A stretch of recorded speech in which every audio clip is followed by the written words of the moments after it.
Señoras y señores, muy buenas tardes. El Centro Cultural del Banco de la República les da la más cordial bienvenida a esta nuestra actividad cultural. En la tarde de hoy queremos saludar muy especialmente a las personas que se están sumando, que están asistiendo al auditorio del Centro Cultural para disfrutar de la actividad que vamos a tener en la tarde de hoy, como también a las personas que se encuentran conectadas a través de la plataforma Cisco Webex. Bienvenidos. Queremos comentarles que hoy vamos a desarrollar un tema supremamente especial, muy importante para nosotros como huilenses, como neivanos y sobre todo para nosotras las mujeres. Yo pienso que este es de los temas que nos invita no solamente a reflexionar, sino a valorar, a querer y a proponernos también nosotras como mujeres a dejar una huella importante en este mundo, en esta sociedad. Y es precisamente a través de la conferencia que nos reúne en la tarde de hoy Clotilde García Borrero, escritora y precursora de la ley que permitió a la mujer heredar bienes y administrar su patrimonio en 1932. Podemos decir que Clotilde fue una de las primeras mujeres feministas en el departamento del Huila.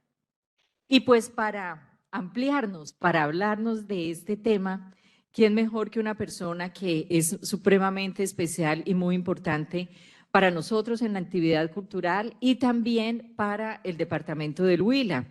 Se trata de Andrés Oliver Ucros Ilish. Él es profesional de la psicología, especializado en Big Data de la Universidad Autónoma de Barcelona.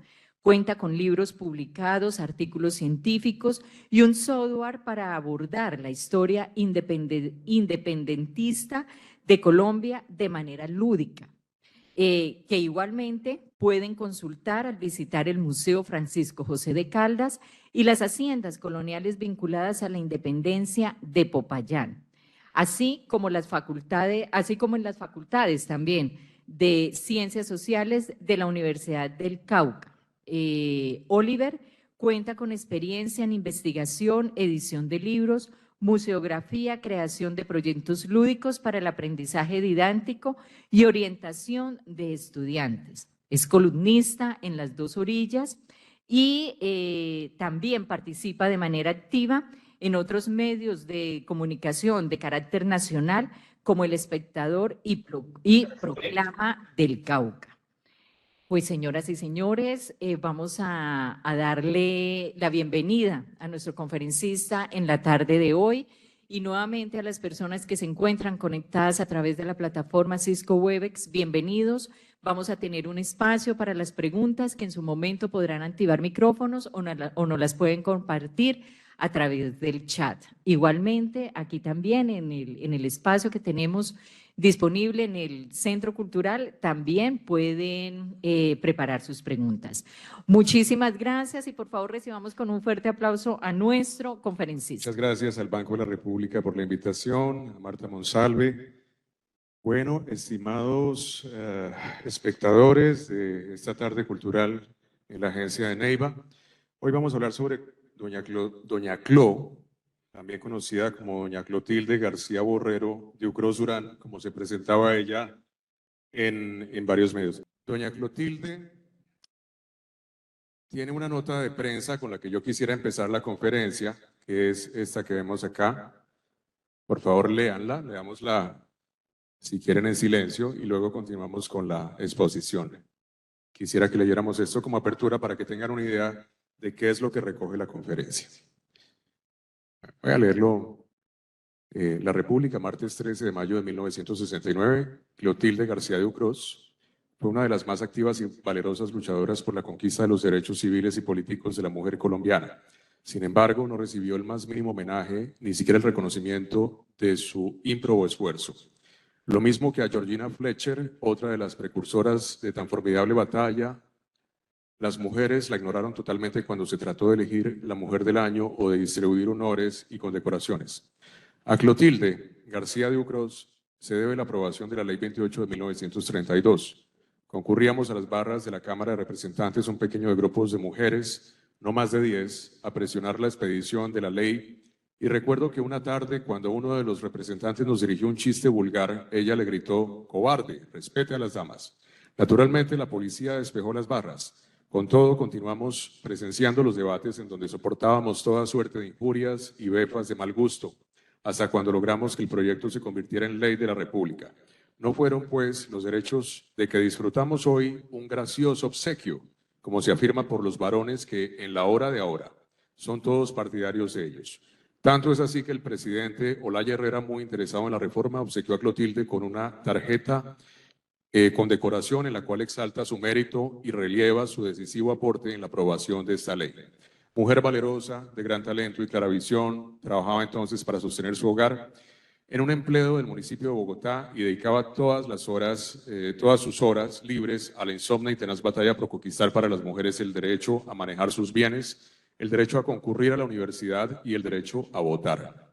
Con todo, muere hoy en un rincón de la sabana, ignorada y desconocida por aquellas que hoy disfrutan de todos los gajes de su nueva calidad de sujetos de derecho.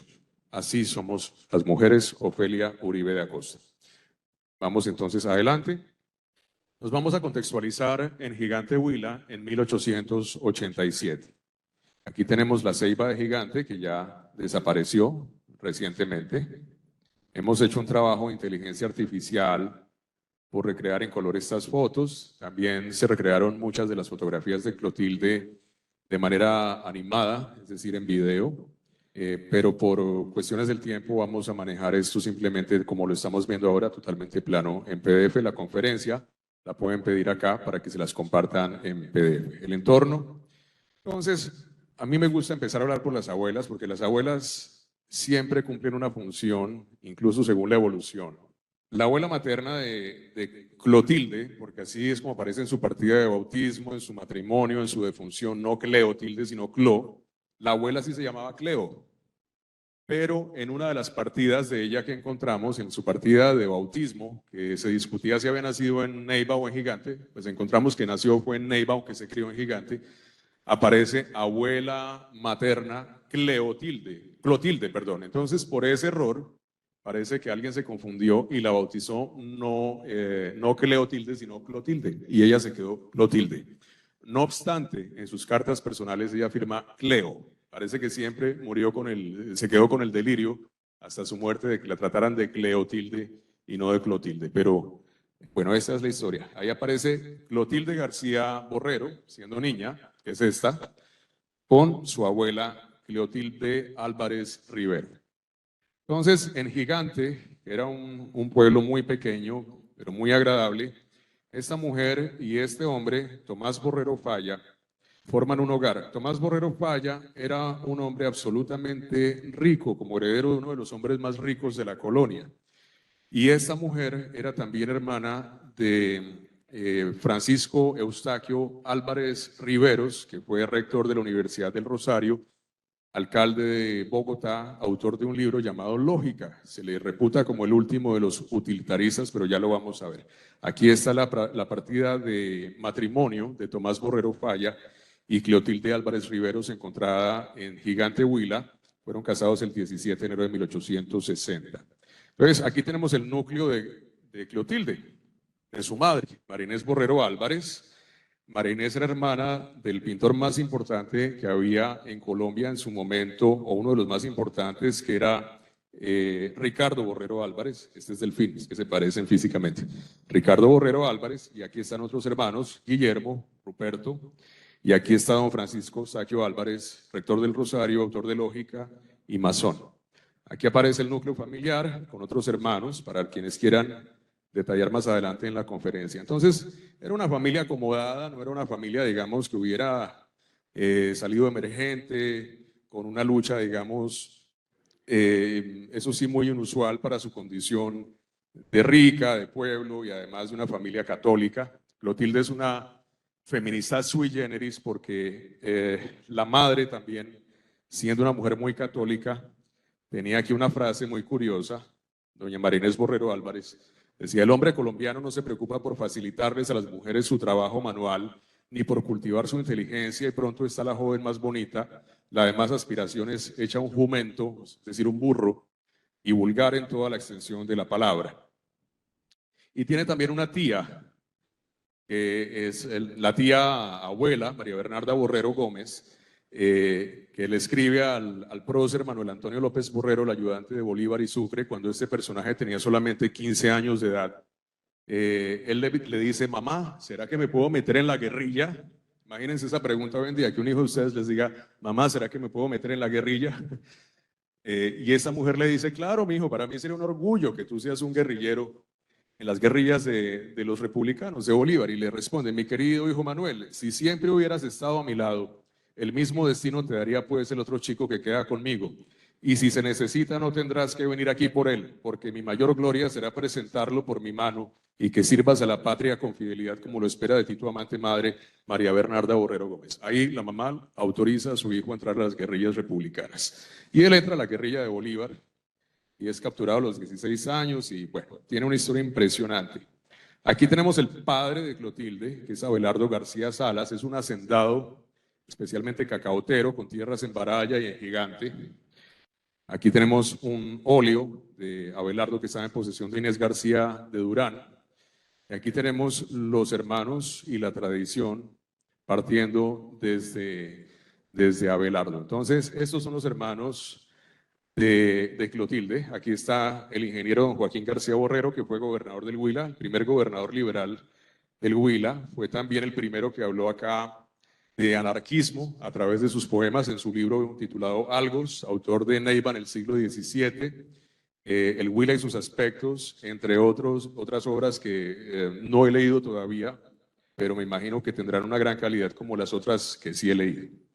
Doña Isabel García Borrero, César García Borrero, ese se decía que era un místico que se había desaparecido en el desierto de la Tatacoa buscándose a sí mismo. Tomás García Borrero, que tenía una vida todo lo contrario a la de César, bastante acomodada. Ustedes aquí ven la fisionomía de cada uno según sus búsquedas, ¿no? Inés, Susana y Luis Carlos García Borrero. Y aquí aparece el esposo de Clotilde con ella, Carlos Ucros Durán. Los padres, Abelardo García Salas, María Inés Borrero Álvarez. Los abuelos, Joaquín García Bernabeu, gobernador de la provincia de Neiva. Zoila Rosalía Salas Herrera, que era hija del coronel Rafael Salas López, que cargó con solamente 12 años u 11 años la cabeza de su padre decapitado aquí enfrente donde está la discoteca Manhattan en Neiva. Ahí era la Plaza de los Mártires y ahí fusilaron a Benito por ser realista, lo decapitan. Y su niño Rafael tiene que no solamente ver al padre decapitado, sino que es castigado por ser el hijo de un independentista y obligado a darle varias vueltas a ese parque cargando la cabeza de su papá recién decapitado. El niño es preso y a los 16 años le escribe un memorial al virrey Sámano pidiéndole que por favor lo libere. Y lo libera de la cárcel. Después él se va a casar, tiene sus hijos, entre ellos tiene a Rafael, tiene a Zoila, y Zoila se casa con el gobernador de la provincia de Neiva, Joaquín García Bernabeu, un hombre republicano, liberal, pero mucho más moderado que los demás. Y en el testamento es donde vamos a tener un testimonio de lo que pasó con la cabeza de su padre. Aquí está la abuela Zoila con el papá de Clotilde en brazos, Zoila Rosalía Salas Herrera, un poco más joven, gentes de Gigante Huila. Celebramos que hayan venido algunos giganteños aquí a la conferencia. El abuelo paterno, Joaquín García Bernabeu, aquí tenemos, parece que estos son Zoila, Joaquín García Bernabeu. Aquí aparece el padre, Abelardo García Salas, y otros parientes Borrero y Durán que aparecen ahí en la escena.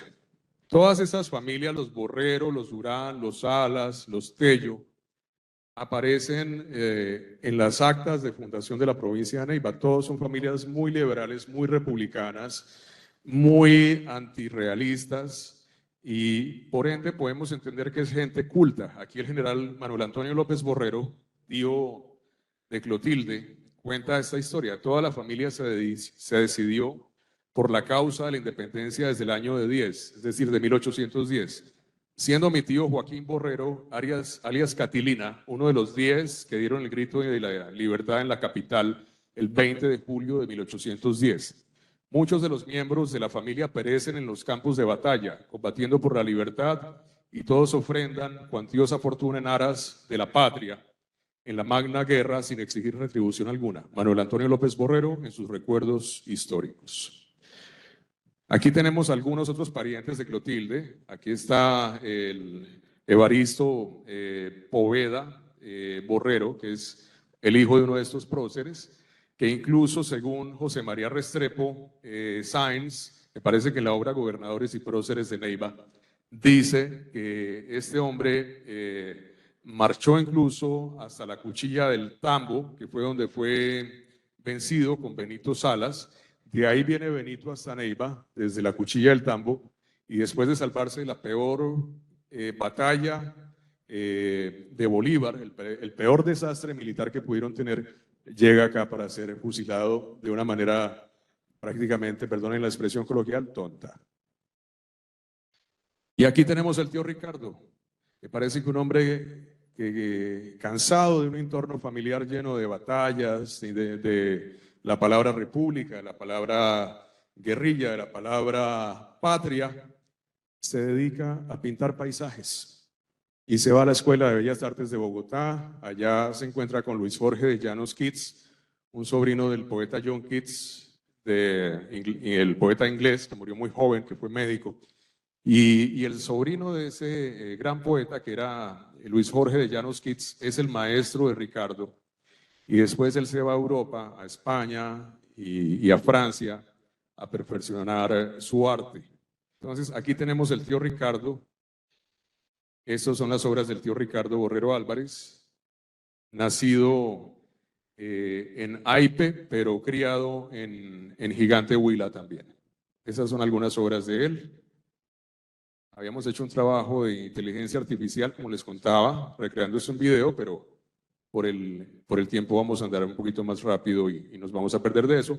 Sin embargo, yo les dejo la conferencia con todos esos aditamentos con la doctora Marta Monsalve, directora de la Agencia Cultural, para que se la puedan pedir. Ahora vienen los Álvarez. Les había hablado un poquito de el tío Francisco Eustaquio Álvarez, rector de la Universidad del Rosario, masón, alcalde de Bogotá, gran abogado penalista en alguno de esos procesos álgidos en Bogotá, que fue el caso Rusi. Sin ninguna prueba, manda un tipo de origen ruso a la cárcel y luego lo fusilan. Entonces, para muchos se convirtió en el macho, así lo apodaban, el macho Álvarez, y para otros fue simplemente el doctor Cadalso. Y aquí están los Salas, de los cuales ya hemos hablado. Benito Salas Vargas, que no entiendo por qué el aeropuerto de Neiva no tiene un retrato de Benito, si se les ha ofrecido, pero no les interesa. Está también el de Rafael Salas. Yo los ofrecí en obsequio y no fueron capaces de organizarse para recibir un retrato, imagínense. Es la desidia más absoluta en esta sociedad, que la cultura pues no les interesa mucho. Claro, ¿para qué sirve un retrato del epónimo de un aeropuerto? Pues para saber la historia. ¿Por qué el aeropuerto se llama Benito Salas? Si le pusieron Benito Salas y no Ciudad de Neiva, pues debe ser por algo, ¿no? Porque en algún momento algún gobierno decidió que se debía recordar a un personaje de esto por sus hechos, sus actos heroicos, y que no pasara desapercibido, pero lamentablemente la administración de los aeropuertos pues no les interesa mucho eso. Bueno, esa es la Cuchilla del Tambo, el desastre militar de Bolívar, del que se salva Benito, sale huyendo por el páramo del Puracé, según la obra Mis Próceres de Gualdina Dávila de Ponce de León. Ahí cuenta la historia de él. Y todo esto está registrado, por ejemplo, en los apuntamientos de don Santiago Arroyo y Pérez Valencia. Entonces, ahí cuenta cómo estos republicanos fueron prácticamente avasallados por el ejército realista. Una batalla que duró hasta la noche. Aquí José María Espinosa retrata cómo fue la noche de la Cuchilla del Tambo y el desastre total militar para Bolívar. Entonces, don Rafael Salas López, el hijo de Benito, dice en su testamento: ninguno de mis ascendientes existe, todos han muerto, siendo de notar que mi padre fue fusilado por los españoles en la plaza principal de esta ciudad, juntamente con otros patriotas el 16 de septiembre de 1816, entre ellos mis tíos, el brigadier don José Díaz, el coronel don Fernando Salas, el teniente coronel don Francisco López y el capitán don José María López, habiendo corrido poco después la misma suerte mi tío político, el capitán don Manuel Tello, sin que su martirio se registre en la historia que yo sepa. Rafael Salas López, testamento otorgado en Neiva el 19 de abril de 1872. Bueno, entonces ahí hay otros libros, por ejemplo, los recuerdos de Manuel Antonio López Borrero, que registran el sacrificio de Benito en la Cuchilla del Tambo. Y aquí aparecen todas estas familias que están mencionadas en Neiva y estos próceres: Francisco López, José María López, Benito Salas, Fernando Salas, Manuel Tello, que aparecen registrados en el testamento de Rafael, que aparecen acá. Las biografías de todos estos héroes pueden ser leídas en un libro que se llama Gobernadores y Próceres de Neiva por José María Restrepo Sáenz, pero también están en el software de independencia que hice, que es consultable en el Museo Francisco José de Caldas de Bogotá, y espero que a futuro, muy pronto, lo puedan consultar también aquí en el Banco de la República. Se los pienso dejar gratuitamente. Aquí están estos personajes. De estos Salas viene otro prócer, que es el gran prócer de la literatura huilense. Ya saben quién es: José Eustacio Rivera Salas. Entonces, digamos que esta crema innata de la sociedad huilense obedece a la República. Aquí la gente no cobra su importancia porque tuvieran títulos reales, porque tuvieran títulos de alférez real, aunque algunos los tuvieron, o porque tuvieran cercanía a la corona española como duques, barones, marqueses, condes y demás, sino porque eran republicanos. Esas son las glorias de nuestro pasado colonial: el romper con la colonia y traer las ideas republicanas y escindirnos de la corona española. Y si me lo preguntan, que me lo han hecho varias veces, ¿por qué? Si estaban viviendo cómodamente, si tenían las encomiendas, si tenían riqueza, incluso tenían esclavos, porque era lo común en la época, ¿por qué deciden romper con España? Mi teoría, que no está en los libros y que no ha sido aceptada todavía por los historiadores, pero la propuse en la Universidad de los Andes para una tesis de doctorado y fue bien recibida por uno de los doctores que me representó en esa pugnacidad histórica, por decir así, por incorporar un nuevo tema doctoral, es que todos estos personajes descendían de judíos. Y tengo pruebas de eso. En el Huila, todos los que son Falla, muchos de los que son Borrero, todos los Durán, muchos de estos Salas también, no todos, muchos de los Rivera, prácticamente todos descienden, también los Polanco, también los Arce, también tenemos aquí muchas de esas familias que entroncan, digamos, con los Falla principalmente, con los Polanco, con los Durán, son descendientes de judíos sefarditas. Y en esa época, hasta 1834, existió la persecución inquisitorial contra esa población, confiscando sus bienes, condenándolos por delitos de fe, y ganarse una condena por delito de fe era ser expulsado de Europa, ser expulsado de España, no tener derecho prácticamente a reclamar absolutamente nada, quedarse en la calle y volver a empezar desde cero, no importa si tenías hijos, nietos y demás. Entonces, esta gente, yo pienso que se cansó de eso y dijeron: vamos a romper con esa vaina. Si Napoleón ya invadió España y Napoleón ha depuesto la corona española, pues vamos a aprovechar que ya no hay rey y vamos a declararnos independientes. Y ustedes pueden ver las diferentes constituciones de Neiva. Primero juran fidelidad a Fernando VII cuando sube Napoleón, pero eso es una excusa para ellos poder después escindirse completamente sin llegar a peligrar su vida en el caso de que la corona española volviera, como efectivamente volvió, y no fue suficiente, fueron condenados como traidores. Entonces, la familia de Clotilde García Borrero de Ucros Durán son una partida de republicanos traidores a la corona española, con un fuerte carácter, un gran esfuerzo de guerra que fue la guerra de independencia, fueron los hacedores de la independencia en la provincia de Neiva, y toda esa herencia procera la van a recoger José Eustacio Rivera, Clotilde García Borrero, entre otros personajes que van a hacer la historia de la Primera República en Colombia. Bueno, entonces, ahí también aparece José Acevedo y Gómez, que es de los mismos Borrero Gómez, son primos de los Borrero Gómez en Bogotá.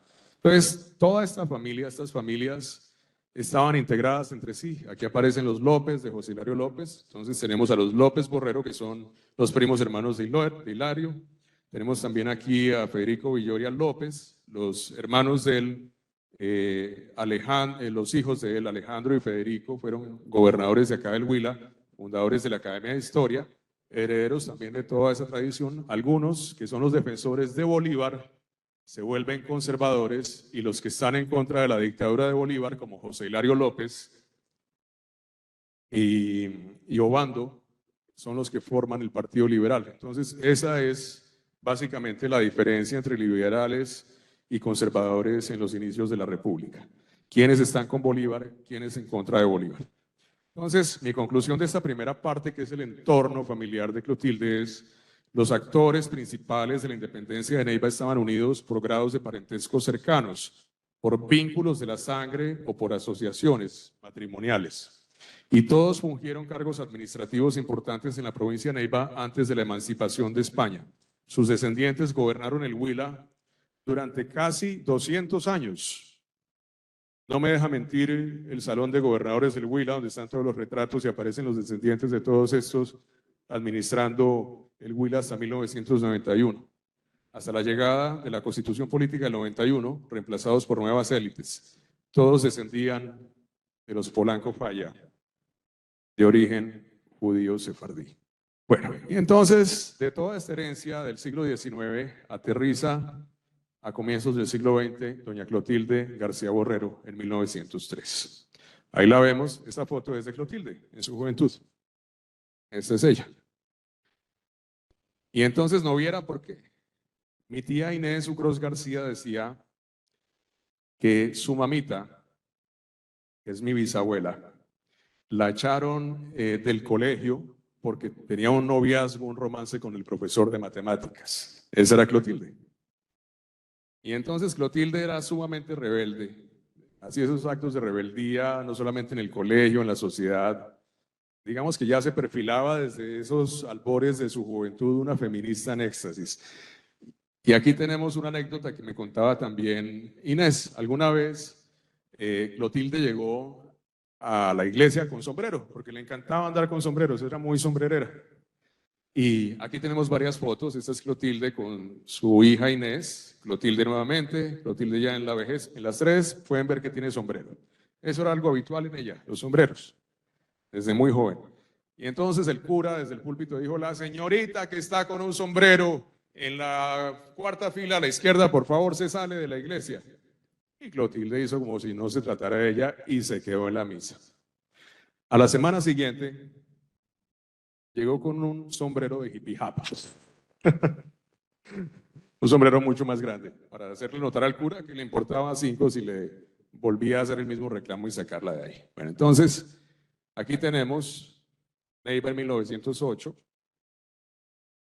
En 1908 se casa con Carlos Ucros Durán, que es este hombre.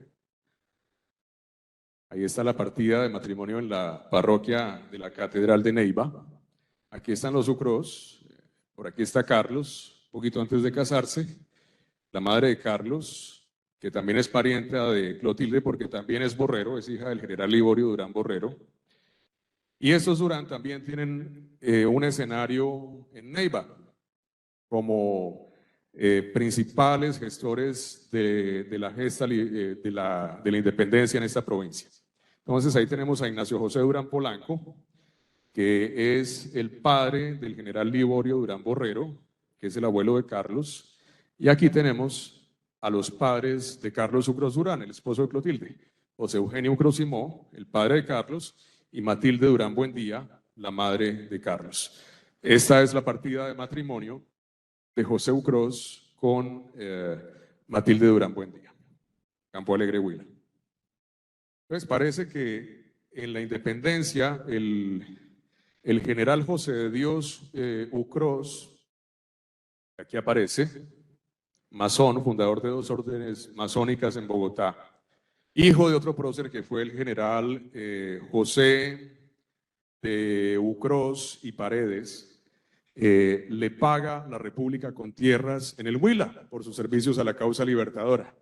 ¿Y esas tierras dónde se ubican? Pues en Campo Alegre, Huila. Entonces parece que ahí es cuando esas familias, los Sucros, los Durán, los Borrero, los López se conectan y todos empiezan a casar entre sí. Es una nueva élite de republicanos. Y esa élite, esas dos élites se unen para que surja ahí el matrimonio de Clotilde con Carlos. Bueno, entonces ahí está también Rafael Ucros Durán, padre de la ginecobstetricia en Colombia. José Hilario López Valdés se casó con María Dorotea Durán Borrero, hermana del abuelo de Carlos Ucros Durán, el general Liborio Durán Borrero, que también fue diputado en la convención de Río Negro.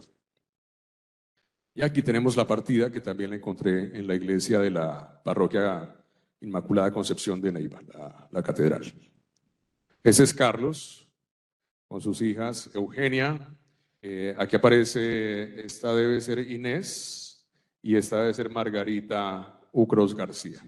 Carlos era un hombre desparpajado, no crean que era un hombre feminista como su esposa, pero le permitía pensar a Clotilde en un momento donde los hombres eran los que tenían la sartén por el mango. Entonces él dejaba que Clotilde leyera, le quitaba cargas en la casa. Cuando Clotilde quería trabajar, muchas veces él le cedía sus trabajos en Bogotá para que ella tuviera un escenario donde pudiera ser mucho más activa y desplegar sus alas y poder hacer lo que quería. Entonces, Carlos era un hombre muy curioso porque en los círculos, digamos, de la sociedad neivana se solía decir que Carlos era como una dama, tenía unos modales muy refinados, era muy suave, muy querido, en contraposición con todo ese acervo bélico familiar. Era un hombre simpático, jocoso, amable y muy dulce con su esposa. Hay unas cartas de Clotilde donde dice que no tiene ningún reparo hacia la memoria de Carlos y que le pareció un esposo formidable en absolutamente todo. Entonces, aquí hay una anécdota que pude rescatar, que no es nada feminista, por eso me pareció chévere rescatarla, que aparece en el anecdotario huilense, recopilado por Guillermo Cabrera Duzán, en la revista 23, segundo semestre de 1971, página 73. Entonces el hombre llega a Lobo, y entonces en el Lobo era un sitio para almorzar en las diligencias. Entonces el hombre iba a cruzar Llano Grande, en el hotel la hija del dueño le recalcaba, es que dentro de 8 días tenemos que ir a Yaguará, porque tenemos que ir y no nos podemos quedar. Y el límite entre Yaguará y el Lobo es el río Momico, que los divide en dos. Entonces Carlos le pregunta al papá de la niña que por qué está tan contenta la chica, y le dice, no, es que vienen las fiestas del otro pueblo y mi hija se va para allá. Entonces le pregunta a la niña, ¿y mi hijita a qué pueblo quiere más, a Obo o a Yaguará? Y le dice, ay, don Carlitos, yo tengo un pie en el Obo y el otro en Yaguará. Y el viejo le dice jocosamente, bueno, pues yo me quedo en Momico, me quedo en la mitad. Aquí tenemos esta feminista sui generis que tuvo, si no soy mal, 8 hijos. Imagínense, feminista, católica, casada y con 8 hijos. Entonces, esa vaina de que para ser feminista hay que ser homosexual y hay que prescindir de los hombres y hay que odiar a los hombres y en lo posible nunca tener hijos, pues eso es un mito de las que no entienden la dimensión de lo que realmente es y ha sido ser feminista, en mi opinión. Y aquí aparece lo que es para mí, que es la tesis también de esta conferencia, el origen, por no llamar el germen, del feminismo de Clotilde García Borrero. Y es nada menos que su hermano Joaquín. Les dejo esa pregunta en un silencio moderado. Joaquín, ya dijimos, fue el autor del Huila y sus aspectos, sociología, Neiva en el siglo XVII, un libro de historia, Algo es un libro de poesía, La leyenda del agua, La ciudad de Los Ángeles del Nuevo Potosí, El último Mendívil. Yo solamente he leído estos 3, estos no los conozco. Estos también se los voy a dejar con Marta Monsalve en digital para que los tengan los que los quieran leer y estudiar un poco más a fondo la tesis que tengo. Esta tesis no la planteo porque él haya sido simplemente un intelectual y haya escrito libros. Libros hemos escrito muchas personas y no por ello todos somos feministas, ni siquiera intelectuales. Pero aquí hay una carta que encontró Inés García de Durán que dice, ese es Abelardo García Salas, el papá de Clotilde y de Joaquín, y le responde a Joaquín en 1917, antes de que Clotilde empezara su lucha formalmente. Muy curiosa fue la actuación de Miss Rankin en el Congreso americano cuando se trató de resolver la cuestión con Alemania. En ese arranque tiene usted pintada a la mujer. Ellas no pueden servir para resolver negocios graves y sensacionales porque al instante deja de funcionarles la inteligencia para ser reemplazada por el corazón. Por eso desecho la idea que le ha venido a usted de un cenáculo de mujeres escogidas para resolver cuestiones internacionales. Joaquín, su hermano, en 1917 ya estaba pensando en organizar un cenáculo, una especie de ministerio o senado internacional para que las mujeres pudieran tomar decisiones a nivel internacional. Y Clotilde antes de esa fecha no había hablado de feminismo. Su madre un poquito sí, decía que las mujeres tienen que pensar, pero ya Joaquín discutía con su papá sobre crear un organismo internacional que representara a Colombia para solucionar cuestiones internacionales. Entonces, María Inés Borrero Álvarez puede que sea la primera feminista del Huila, la mamá de Clotilde, o de pronto la tía republicana, o de pronto cualquier otra de las mujeres de la familia. Pero el primer hombre feminista del Huila, sin duda, es Joaquín García Borrero. Para mí, con esa carta. Bueno, entonces aquí tenemos a Joaquín, este fue el padre de Inés García Durán, precursora de los pasos del sanjuanero huilense, fundadora de la primera escuela de danzas folclóricas del departamento del Huila. Y aquí aparece, vamos a aterrizar en el aeropuerto de Campo Alegre, que no existe, en 1918, y vamos a encontrar una Clotilde rodeada de hijos, trabajando de sol a sol con sus obreros en el campo. Y entonces ella le plantea, con esta cara ya de envejecimiento, a su marido Carlos, también envejecido, no demasiado, que por qué no venden las fincas, el Cardo, el Iguá, la casa que tenían aquí enfrente, diagonal al Club Social de Neiva, y se van a vivir a Bogotá con los hijos para terminar de educarlos allá. Y Carlos le dice, mija, lo que usted diga, usted manda, me parece bien. Y venden todas esas haciendas heredadas de la República y se van de Campo Alegre hacia Bogotá.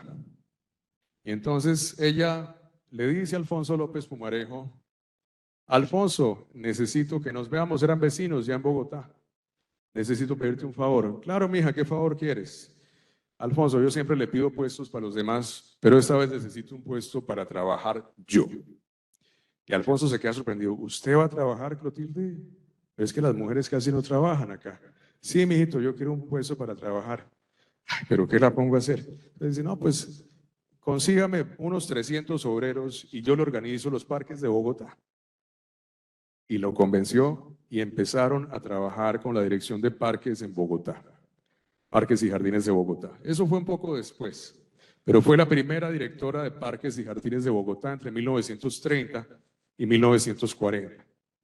Hay una carta que encontré, está fechada el 6 de enero de 1937, Chapinero, Bogotá. Y le dice a su hijo Jaime, no había podido escribirte porque he estado trabajando cerca de Usaquén, arborizando la carretera central del norte en momentos en que un enorme nacido no sé qué diablos. Bueno. Y aquí hay otras cartas donde ella refiere cómo trabajaba en estos viveros, dice aquí. Aquí está, espera. Bueno, vamos rápidamente. Dice acá, resultó muy concurrida y muy lúcida la misa que se dijo por tu papá, que fue el homenaje que los obreros quisieron hacerme. Tuve algunos cuelguitas y muchos jazmines del Cabo que me trajeron los obreros por traerme flores distintas de las que hay aquí. Pobres, estuvieron felices con el ponqué, con el desayuno y con conocer al presidente y la señora y ver a todas las altas autoridades del municipio aquí con ellos. Los periódicos me echaron unos sueldos muy bonitos y muy emocionados y muy encomiosos, y tanto López como mis superiores, López Pumarejo, como mis superiores, me felicitaron mucho por la obra de moralización del personal a mi cargo. Ahora estoy organizándoles escuela nocturna, organizo una escuela para ellos aquí en el vivero, y la alcaldía me está prestando el gran apoyo para esto. Tu papá hubiera estado feliz viendo mi obra. Me alegra mucho de que estés contento, ya me lo suponía. Bueno, tenía 300 obreros a cargo y les organizó incluso una escuela. ¿Me regalas un poquito de agua? Gracias. Entonces dicen las memorias de Alfonso López Miquelsen, presidente e hijo de Alfonso López Pumarejo, también presidente. Clotilde García Ducros formaba de tiempo inmemorial parte de la administración de Bogotá cuando la capital era todavía un municipio como los otros. Estaba encargada de un vivero donde se cultivaban plantas para ser distribuidas gratuitamente entre los vecinos del norte de la ciudad con el propósito de arborizarla. Mi padre, que era se contaba entre quienes ponían una fe ciega en este propósito de dotar de parques naturales a los barrios del norte aristocrático. Tenía un pedazo de tierra en lo que hoy se conoce como Santa María del Lago, el Minuto de Dios, y allí se propuso plantar toda clase de especies vegetales que le suministraba Clotilde. Llegábamos muy de mañana y ella tenía listos sus empaques con los álamos, sauces, eucaliptos, las acacias destinados a darle sombra a las futuras avenidas de una urbanización que en el curso de 20 o 30 años incorporaría a la ciudad capital la finca Santa María de Engativá. Los dos, Clotilde y mi papá, charlaban unos minutos de política mientras merodeaba su progenie en medio de los jardines. Aquí aparece su hija Eugenia Ucros García con Alfonso López, y aquí aparece su hijo Jaime Ucros García, que fue parlamentario y gobernador de Huila con Alfonso López Miquelsen. Naturalmente, todo esto se remontaba a muchos lustros atrás. Cuéllares, Ucroses, Garcías, Gaitanes, Duranes se identificaban con el Huila y con Neiva desde los primeros años de nuestra vida independiente. Eran gentes que bajaban por el río hasta el Girardot cuando todavía existía la navegación y era la manera más expedita de llegar a Bogotá. Abrazaban los unos y otros carrera de médicos. Al establecerse en Bogotá eran incontables los vínculos familiares, profesionales y políticos que los iban uniendo con la sociedad bogotana. Aquí encontré esta foto hecha por Elí Vargas, uno de los primeros fotógrafos de Neiva, donde estaban las barcas y los champanes que seguramente los llevaban hasta Girardot y desde ahí hasta Bogotá. Y luego me encontré esta foto, que aparece Carlos Ucros Durán, aunque su rostro no es muy evidente, con su progenie en uno de esos champanes que los conducían hasta la capital. Neiva, 1932, los años dorados. Joaquín, su hermano, ya les dije que fue parlamentario, primer gobernador liberal del Huila, miembro de las academias de la lengua y de la historia. Esto no se los dije, también de la Sociedad Americanista de París, feminista, masón, reformista de 1936. Tengamos en cuenta esta fecha, 1932. En 1932 se hace la estación del ferrocarril de Neiva, ahí donde está el Parque Andino, ahí en Calixto. El Calixto del Altico. Divide los dos barrios. Aquí está Alejandro Villoria Rojas, quien gestionó desde 1923 con la Casa López la traída del ferrocarril a Neiva, aunque ya los préstamos para la elaboración del tren en Colombia, la puesta en marcha de este sistema de transporte, se habían gestionado desde 1906 por los primeros gobiernos republicanos. Bueno, no primeros del siglo XX. Y entonces esta estación la hizo un primo de Clotilde como ministro de Obras Públicas, que era César García Álvarez, y es el mismo año 1932 donde está su hermano Joaquín García Borrero de gobernador. Este es César García Álvarez, primo de Clotilde, como ministro es el que gestiona todo esto. Y aquí está la cúpula liberal del Huila de esos años. Ahí está Benigno Velasco Cabrera, César García Álvarez, está el macho Durán Alvira, pariente del esposo de Clotilde, de Carlos. Creo que este es Alberto Galindo, y creo que entre esos está Tulio Roviano, que fue el que le entregó las banderas del oficialismo liberal a Guillermo Plaza Salcid. Este liberalismo era un liberalismo muy distinto al actual. Era el liberalismo que hizo la revolución con Enrique Olaya Herrera de los derechos de las mujeres, de la incorporación de muchos derechos humanos, el que modernizó al país también en un gran sentido, el que trajo el ferrocarril a Neiva y el que le permitió a Clotilde, por sus relaciones con Joaquín García Borrero, parte de este partido, tener acceso al presidente de la República y a toda esta cúpula liberal que le abrieron espacio en el Senado para presentar y en la Cámara de Representantes sus proyectos de reformas de ley para que la mujer pudiera heredar sus bienes, manejar sus bienes y de paso votar, derecho que le negaron y que sería posteriormente concedido a otras feministas, pero ya hablaremos de eso. Entonces, José Eduardo Rueda Enciso dice: una vez obtenidas las conquistas, las combativas luchadoras por los derechos de las mujeres, Ofelia Uribe, Lucila Rubio de la Verde, Clotilde García de Ucros, al mando de un importante contingente de mujeres, continuaron buscando nuevas reivindicaciones. La educación secundaria de las mujeres y su ingreso a la universidad en las mismas igualdades que el hombre. El movimiento logró un nuevo triunfo en 1932 y 33, mediante las leyes 1874 y 227, mediante las cuales aprobó ese equitativo derecho. Más adelante, durante el primer gobierno de Alfonso López Pumarejo, la reforma constitucional de 1936 consagró que las mujeres mayores de edad podían desempeñar empleos que llevaran anexa autoridad o legislación en las mismas condiciones que para desempeñarlos exigiera la ley de los ciudadanos, decisión que no fue bien vista por el grueso de la población y que obligó a que doña Ofelia, amiga de Clotilde, continuara su campaña propagandista de los derechos fundamentales de las mujeres mediante conferencias radiales en distintas ciudades del país.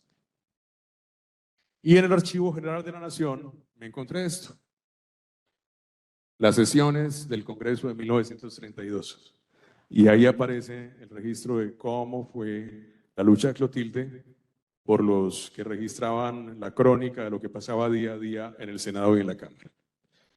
Entonces, aquí aparecen las palabras de cada una de estas feministas que por el tiempo pues no nos podemos detener a leer, pero básicamente aquí en el artículo primero dice: decreta el Congreso de Colombia, durante el matrimonio cada uno de los cónyuges tiene la libre administración y disposición tanto de los bienes que le pertenezcan al momento de contraerse el matrimonio o que hubiera aportado a él, como de los demás que por cualquier causa hubiera adquirido o adquiriera, pero a la disolución del matrimonio en cualquier otro evento en que conforme al Código Civil daba liquidarse la sociedad conyugal, se considerará que los cónyuges han tenido esta sociedad desde la celebración del matrimonio, en consecuencia se procederá a su liquidación.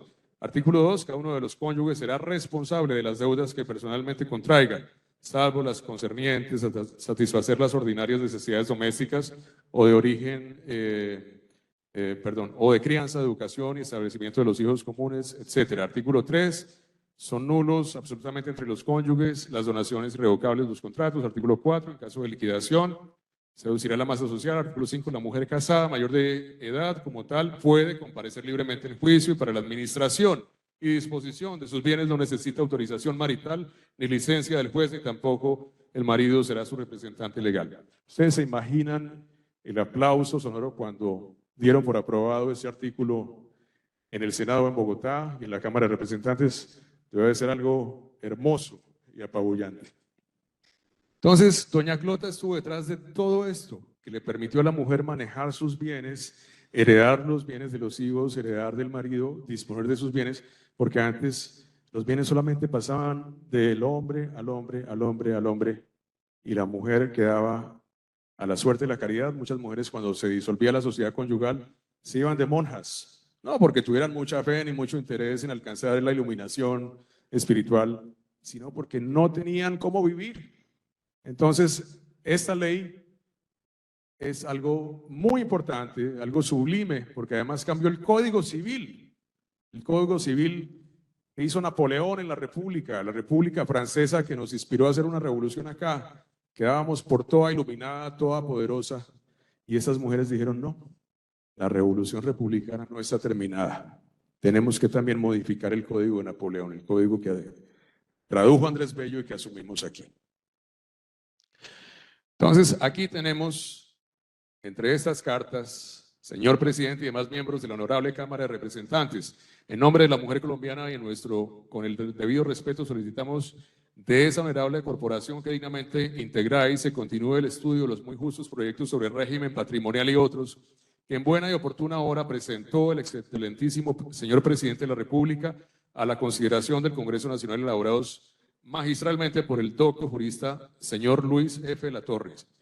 A la vez presentamos todos vosotros el más fervoroso y entusiasta agradecimiento por la nobleza y alto espíritu de justicia con que habéis defendido nuestra causa, que es la vuestra.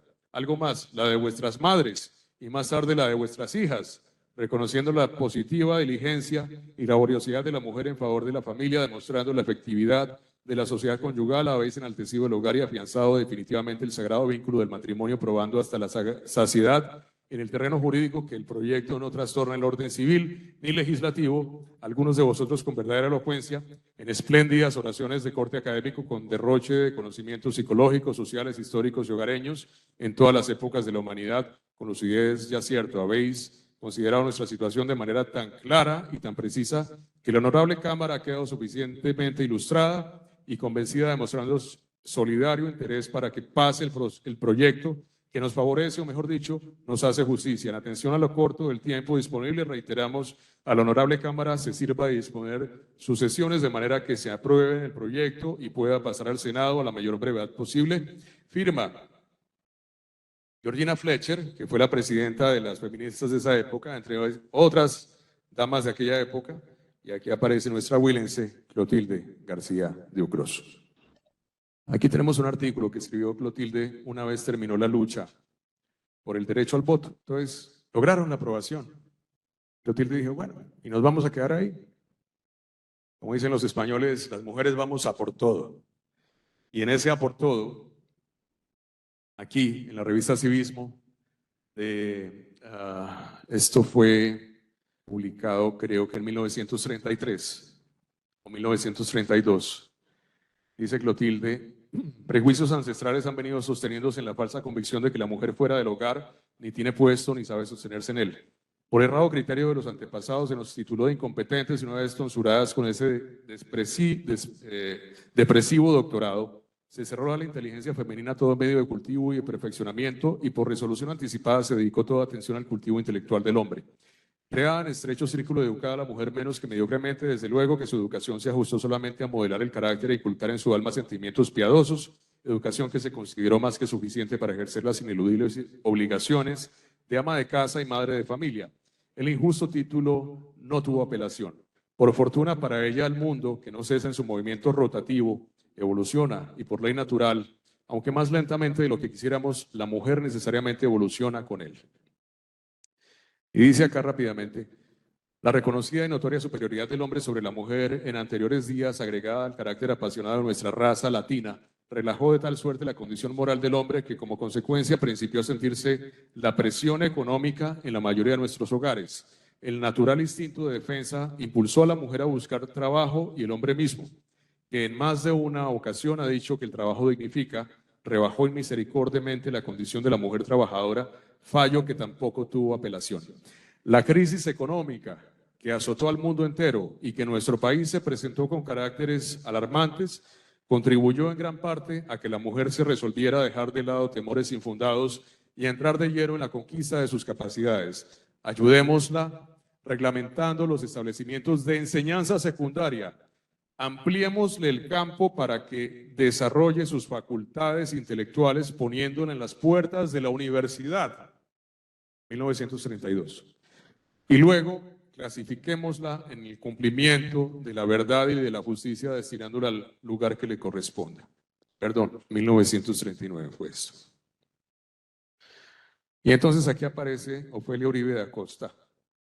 Y con ella logra también el decreto 227 de 1933, que le permite, este decreto 1972, la educación universitaria, su ingreso. Y entonces ahí dice Ofelia, la segunda etapa de la lucha feminista en Colombia fue por el derecho a la cultura. En 1933, bajo Olaya Herrera, Enrique, el presidente, bajo Enrique Olaya Herrera, se expidió el decreto 1972 abriendo las puertas de la Universidad de la Mujer. Clotilde García Ducros y yo logramos el decreto interviniendo directamente ante el presidente. Clotilde no hacía antesala. Ella llegaba allá y le preguntaban quién es usted, decía, pues soy doña Clotilde García Borrero Ducros Durán. Voy a verme con Enriquito. Ah, el presidente, sí, el presidente me está esperando.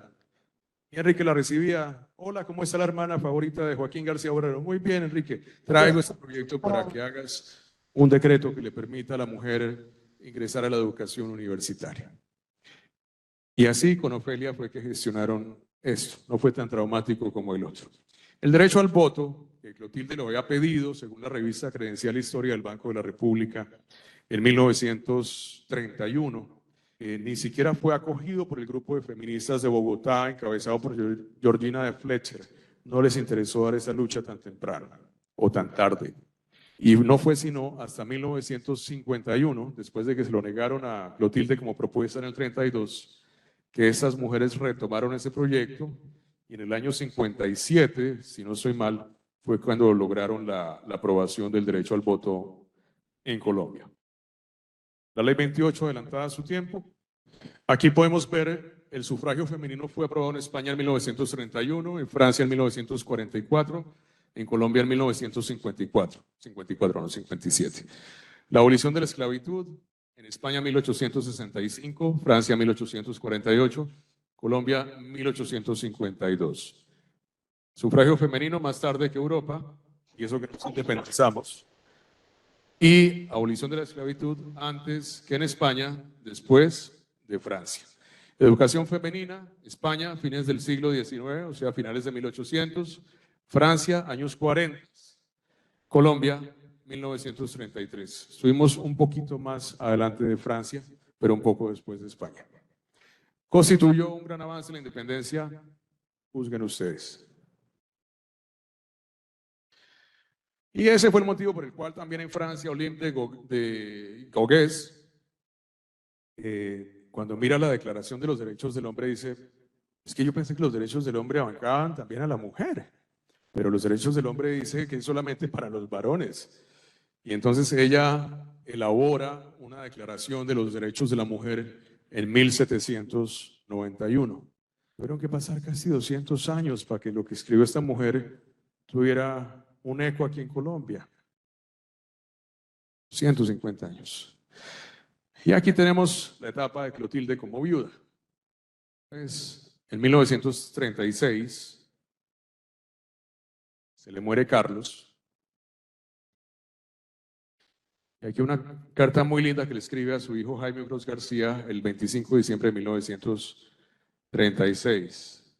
Dice, estos días son muy tristes para mí porque tu papá tenía en ellos toques muy delicados y de mucho cariño que me hacen tanta falta. Hijito mío muy querido, hoy hace 29 años que nosotros nos casamos y como tu papá siempre tenía detalles cariñosos para mí en este día, se me ha removido mi pena y he pasado un día de tristes recuerdos que en medio de todos son satisfactorios porque siempre se siente placer en recordar el cariño y las delicadezas del ser querido que se marchó adelante sin dejar ni un solo recuerdo desagradable, de modo que en medio de mi pesar gozo recordando los tiempos idos. Chapinero, 6 de enero de 1937. Aquí lo pasamos cada uno en su cama y yo muy triste porque tu papá tenía siempre en esas fechas detalles de mucho cariño, que no puedo olvidar. Nuestra única diversión fue ir a hacerle visita a su tumba y llenarla de flores casi todos los días. Clotilde con sus dos hijas y otros familiares Sucros, aquí Eduardo Ucros García, que fue gobernador del Huila. Y encontré estas cartas de Clotilde en propiedad de María Victoria Ucros, que no las leeré ahora por el tiempo porque ya se va a cumplir, pero las pueden leer en el archivo que dejo con la doctora Marta Monsalve, directora de la Agencia Cultural, más adelante. Es para que vean que tiene trabajo de investigación y que pueden también consultarlas. Tal vez alguien decida hacer una tesis entre ustedes que son estudiantes sobre Clotilde. ¿Por qué no? Bueno, y aquí aparece Clotilde, la mitad con su hija Eugenia, sus hijos Jaime y Eduardo Cruz García, que fueron gobernadores del Huila posteriormente. Aquí vemos 4 generaciones, Clotilde, su madre María Inés Borrero Álvarez, su hija Inés y sus bisnietos. Y ella empezó a rodar de casa en casa en Bogotá, primero con su hijo Jaime, luego pasó otros años donde su hijo Eugenia, luego donde Margarita. Todo lo que ella producía, lo que no se invertía en su lucha feminista, se lo invertía después a los curas. Era muy curera y hacía grandes relaciones con los monseñores de Bogotá y también con los presidentes de la República, los expresidentes. Y al final de sus días terminó viviendo con sus hijos, claro, con ese carácter explosivo de una feminista culta, además como era en un medio machista, aunque ella hubiera sido la que había criado esos hijos, pues no era fácil, había tensión en ello.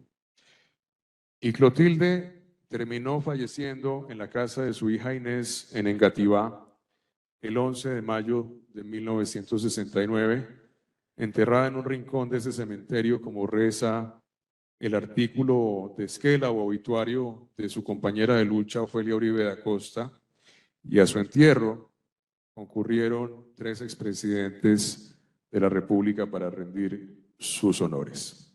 Eso es todo. Muchas gracias. Bueno, pues Oliver, muchísimas gracias. En aras del tiempo queremos agradecerle a las personas que estuvieron conectadas a través de la plataforma Cisco Webex y a las personas que nos estuvieron acompañando aquí en el Centro Cultural del Banco de la República, en el auditorio.